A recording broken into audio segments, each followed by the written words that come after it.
Surviving a heart attack can be scary enough, but a new study shows many survivors are putting themselves back at risk.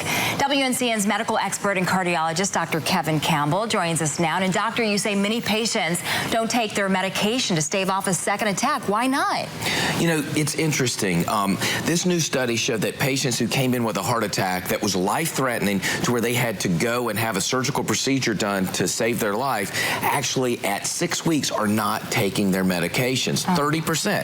When they looked at why that was going on, a lot of it was due to confusion about what the doctor's instructions were. Some was due to side effects that they didn't report to their doctor, and some they just forgot. They just forgot. And you would think, you know, after going through such a traumatic medical experience, they would, you know, be done with having a heart attack and do whatever it takes to avoid it. But let's talk first a little bit more about what a heart attack actually is. So a heart attack occurs when the blood vessels that supply oxygen and nutrients to the heart muscle itself are actually blocked up and completely occlude.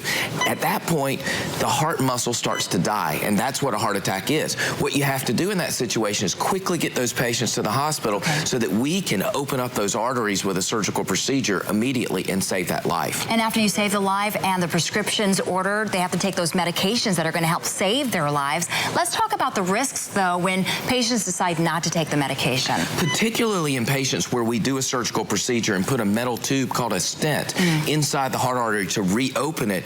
If you don't take a medication to keep that stent open, you could have a heart attack weeks later that could be potentially fatal. So it's so vitally important to take your medicines. Okay, so tell all of our viewers who are watching this morning, what can they do if they've actually suffered a heart attack, or family members who have a loved one who suffered from a heart attack? What can they do to prevent stats like the one that you just told us about? You know, managing disease is a teamwork effort. And I think you have to partner with your physician. You have to understand why you're taking each medication, what it's for, and what will happen if you don't take it. Then you're invested.